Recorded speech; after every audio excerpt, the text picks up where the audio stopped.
Muy buenos días, tal como fue anunciado, recibimos a la viceministra de Salud, a la doctora Cristina Lustenberg. ¿Cómo le va? Gracias por venir. Buen día. Bueno, a ver, lo primero, porque parece ser un gran tema de preocupación para la gente en estas horas. ¿Cómo es el tema de las dosis de vacunas disponibles al día de hoy en el Uruguay? Bueno, al día de hoy tenemos más o menos 100.000 dosis de vacunas que están distribuidas entre los 500 puestos de vacunación, pero rápidamente, ayer vacunamos 25.000 personas, se vacunaron ayer, veníamos con un ritmo en la última semana de 8 o 10.000 personas por día. Ayer se vacunaron 25.000 personas y sí, lo que estamos previendo es que en las próximas 48 o 72 horas, rápidamente en la mayoría de los puestos de vacunación nos vamos a quedar sin vacunas. Claro, ante ese escenario, ¿cuál es la recomendación para hacer? A ver, porque siempre se insistió por parte del Ministerio de Salud Pública que había ciertos grupos de la sociedad en los cuales era mejor o más recomendable, si se quiere de alguna manera, que se fueran a vacunar. En ese sentido, hay un mensaje, bueno, ante esta situación que tenemos por algunos días, hasta tanto lleguen las nuevas dosis de vacunas, que vayan a vacunarse, por ejemplo, solamente las personas que están en grupo de riesgo. Nosotros siempre hemos hecho énfasis en la importancia de la vacunación antigripal, sobre todo en los grupos de mayor riesgo. Los grupos de mayor riesgo en particular, me quiero detener, son en las mujeres embarazadas. Las mujeres embarazadas particularmente son un grupo de riesgo. Nosotros no nos olvidemos que en el año 2009, cuando tuvimos la epidemia, el inicio de la epidemia H1N1, ahí particularmente fallecieron en nuestro país 8 mujeres embarazadas.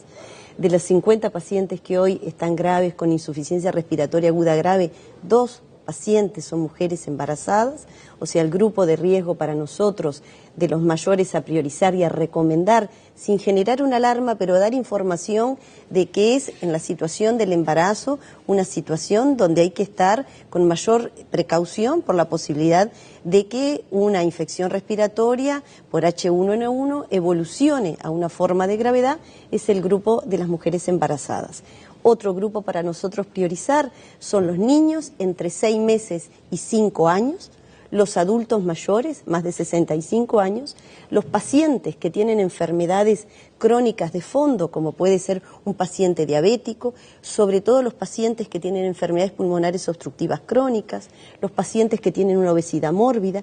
Esos pacientes, esos grupos, son grupos donde las posibilidades ante una infección respiratoria aguda y sobre todo la producida en diagnóstico de gripe y presumiblemente, como hoy está circulando, con el virus H1N1, ese grupo de pacientes que en el 80% la gripe se maneja de forma ambulatoria, con analgésicos, con reposo, pero esos pacientes tienen una posibilidad mayor de evolucionar a un criterio que requiera internación en una sala de internación de un nivel hospitalario o un porcentaje puede evolucionar a una forma grave. Entonces, nuestra siempre recomendación, que hacemos especial énfasis, son en los grupos de riesgo y más en esta situación que por unos días, paulatinamente, nos vamos a ir quedando sin vacunas. Estamos haciendo con la Comisión de Lucha Antituberculosa, con toda la dirección de vacunas nuestra, viendo el stock que tenemos en cada uno de los puestos de vacunación,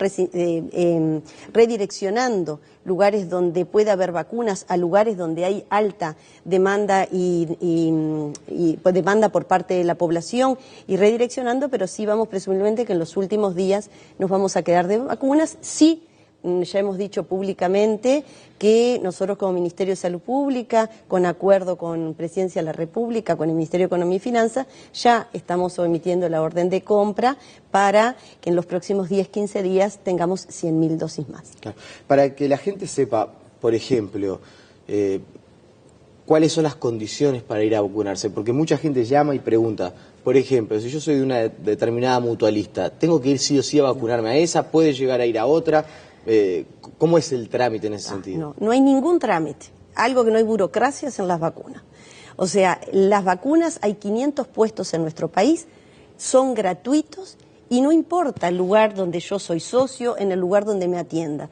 Se puede ir indistintamente. Yo soy socio de un prestador privado y tengo cerca un centro de vacunación de la Administración de Servicios de Salud del Estado, de Salud Pública, como decimos habitualmente la población en general, cuando hay un puesto de la Intendencia, Eso es indistinto y a la inversa, si tengo un prestador privado, los usuarios de ACE pueden ir. Hoy lo que estamos tratando y es con la cédula y el número de cédula eventualmente. No requiere otra, no hay otro requisito para poder ser vacunado. Es totalmente gratuito y hay 500 puestos de vacunación.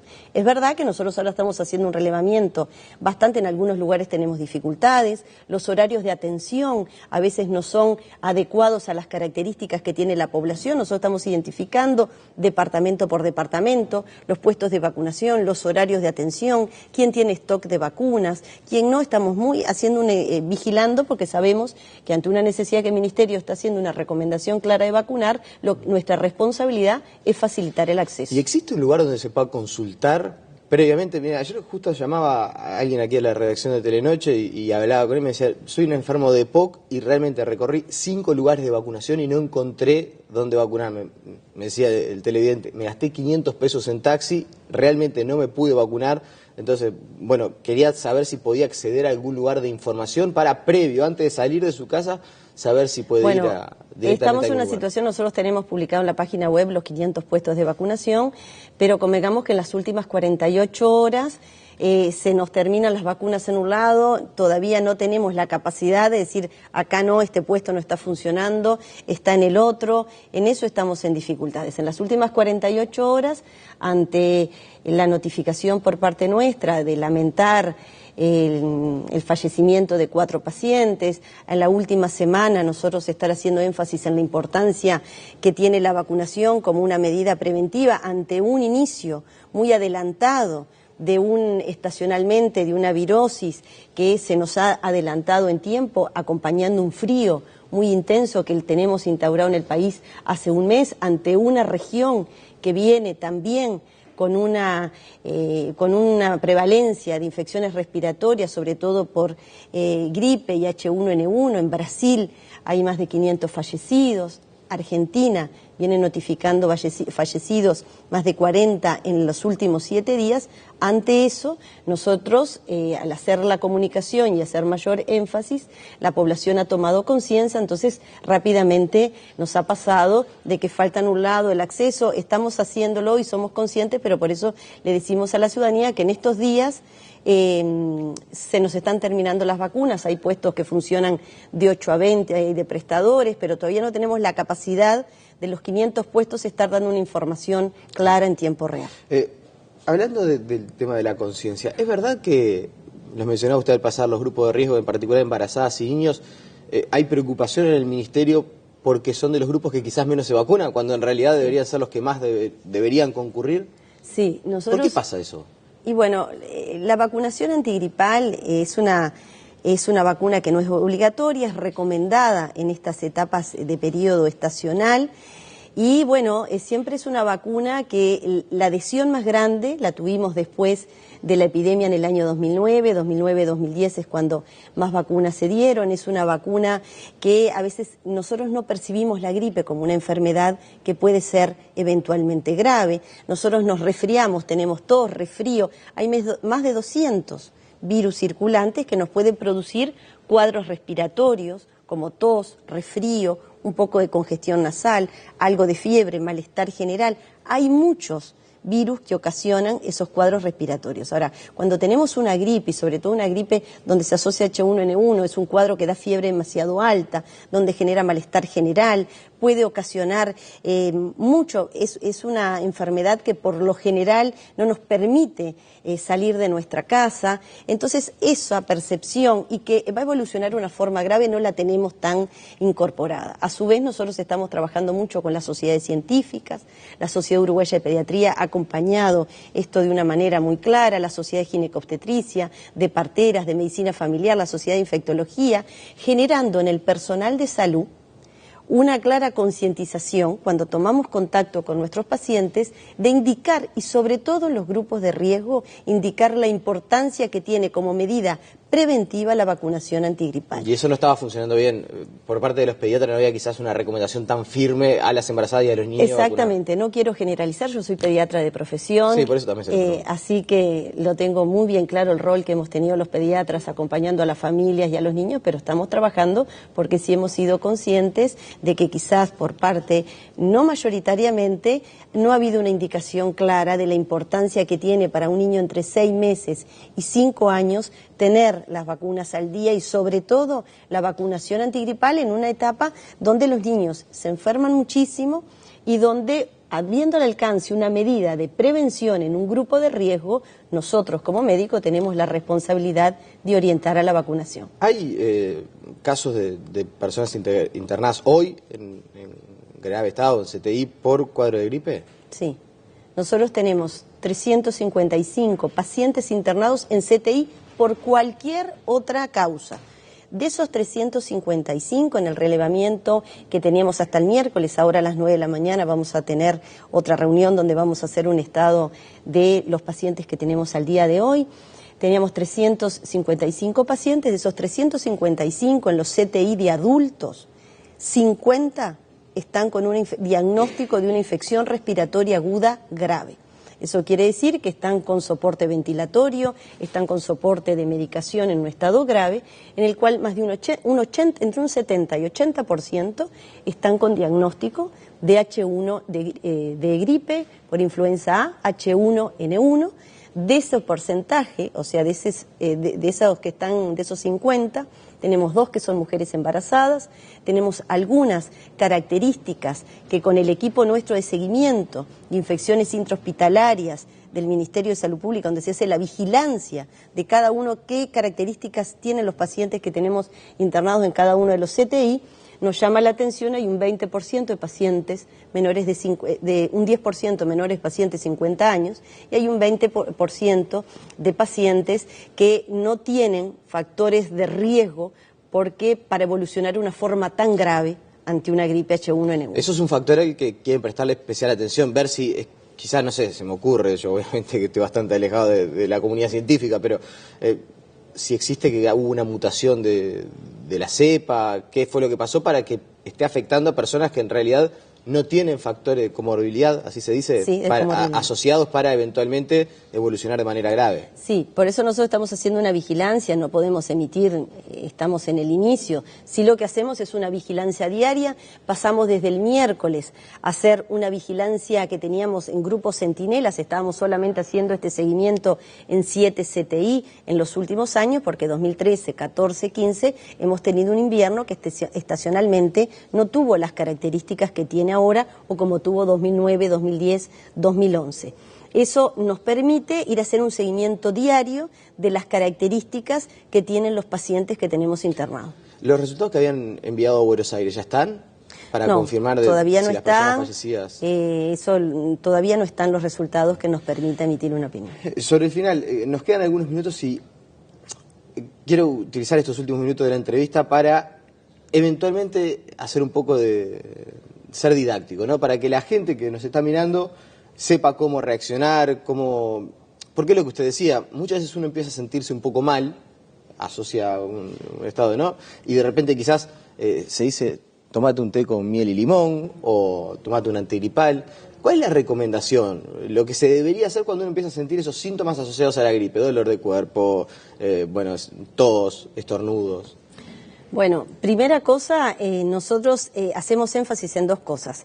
De acuerdo a los grupos etarios es las características, siempre cuando uno tiene tos, resfrío, si no tiene las cosas a consultar siempre es ver si uno tiene dificultad para respirar, si uno tiene mucho malestar general, si tiene en los niños que los niños están muy irritables o con tendencia a dormirse mucho más alejado del periodo de sueño, si vomitan de forma permanente, los adultos si tienen síntomas de descompensación respiratoria o cardiovascular, consultar. Esto quiero hacer énfasis al equipo de salud más cercano que tengan, sea los que tengan acceso a algún servicio de emergencia móvil, pero sobre todo a los médicos tratantes, sean pediatras, médicos de familia. No sobresaturemos las puertas de emergencia si no tenemos elementos de gravedad. Tomemos mucho líquido. Esas medidas, recomendaciones son básicas, siempre es de consultar, pero me quiero detener en una cosa muy particular, que es en la prevención de esto. O sea, las infecciones respiratorias tienen una cosa muy importante en la parte estacional, que es toda la parte preventiva. Nada sustituye el lavado de manos, es la medida de mayor impacto en la prevención de infecciones a nivel hospitalario o en la difusión. Nosotros tenemos que ir cortando la difusión estacional que tienen estos virus a nivel ambiental. Entonces, el lavado de manos, al estornudar o al toser, ponernos el codo y no la mano, que hace que en los objetos transmitamos todo, usar pañuelos desechables, uso de alcohol gel en nuestros lugares de trabajo, en los lugares que estemos, en no ventilar los espacios cerrados. Todas esas acciones tienen mucho impacto. Nosotros estamos trabajando con el sector educativo. Los niños son transmisores de estas pautas totalmente en nuestros hogares, los jóvenes, porque esas medidas de prevención, no llevar un recién nacido, un bebé chiquito, a un ambiente cerrado. Es preferible, si el invierno está seco, abrigarlos y sacarlos a pasar por la vereda, a un parque, que llevarlos a un conglomerado muy cerrado, donde puede haber pacientes o personas que al toser o al estar resfriados estén en un ambiente cerrado, transmitiendo mediante partículas. O sea, hay muchas cosas de prevención que tenemos que tomar recaudos. Y como tú decías, hay muchas cosas que se manejan ambulatoriamente.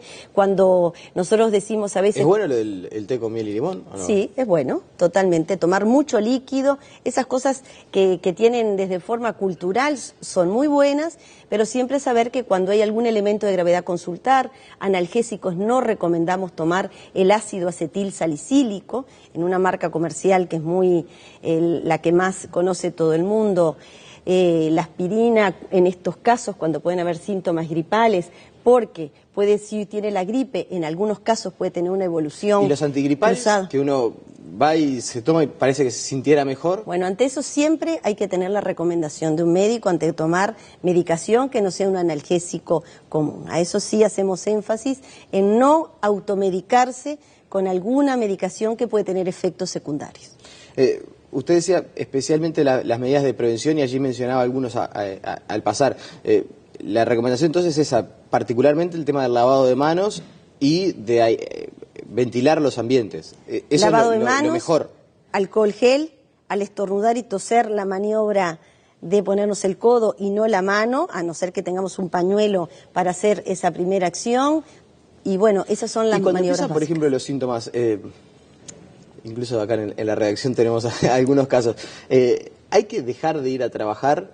No. Porque el tema del Sí. contagio también, uno ve que un compañero Sí. quizás está estornudando, que está en alguna situación un poco endeble, y le dice no vengas a trabajar. Resfrío no son contraindicaciones para que no son ni para no vacunarnos, no son ni para concurrir a los ambientes de trabajo. Nosotros, de acuerdo a la consulta con médicos tratantes, en eso lo que recomendamos es cuando tenemos fiebre más de 38, y por eso fiebre, malestar general, donde ¿Cuándo se es el momento en asocia? el que uno tiene que decir tengo que empezar a hacer cama? Cuando tenemos fiebre. Nosotros recomendamos que cuando uno tiene fiebre más de 38, hasta que no esté 24 horas sin fiebre, no debería reintegrarse a su espacio laboral o educativo. Cuando tenemos fiebre, mucho malestar general, hay que consultar y eventualmente decidir con el médico que nos acercamos a ver la posibilidad de no concurrir a nuestros espacios educativos o laborales. Pero no ante tos y resfrío, porque si no durante el invierno creo que hubiera un ausentismo muy grande. La última en 30 segundos. ¿Existe un escenario que usted reconocía es adelantado para lo que es la época del año, ¿no? Mayo realmente ha sido un mes muy frío. Empezó ya frío y siguió frío con esas características. Seguramente tengamos un invierno muy frío. En ese sentido, lo peor está por venir, es decir, ¿nos tenemos que preparar para que este escenario se mantenga o que haya habido una explosión tan grande del virus de la gripe en mayo puede llevar a que quizás antes pase el pico máximo de la enfermedad? Bueno, nosotros hacemos un seguimiento que es por semanas epidemiológicas, y si comparamos con los años anteriores, nosotros estamos teniendo un comportamiento totalmente diferente a los años previos. Es lo mismo que está sucediendo en la región. Impresiona que vamos a tener, hoy el meteorólogo Nubel Cisnero me decía, doctora, vamos a tener un invierno prolongado, muy frío, con días que van a ser más fríos próximamente, y nosotros desde el punto de vista epidemiológico estamos haciendo una vigilancia, presumimos que va a ser un invierno donde este brote estacional anticipado se ha instaurado y se va a prolongar, y bueno, estamos haciendo un seguimiento, pero presumimos que quizás este inicio se va a mantener, estamos haciendo mucha vigilancia. Bien. Doctora Cristina Lustenberg, le agradecemos por su presencia aquí en Estudio de Tele Buen Día, y ojalá las recomendaciones sirvan y todos tomemos un poco más de conciencia. Sí, como no, y quiero garantizarle a la población que estamos trabajando con los servicios todos asistenciales, las direcciones técnicas de la parte pública y privado, para que la población tenga la tranquilidad de que nuestros servicios están preparados para dar la respuesta asistencial adecuada. Bien, simplemente a manera de anuncio, el próximo lunes aquí en la entrevista de Tele Buen Día, el ministro de Economía, contador Danilo Astoria, así que los invitamos obviamente a ese espacio el próximo lunes. La pausa y seguimos con más noticias.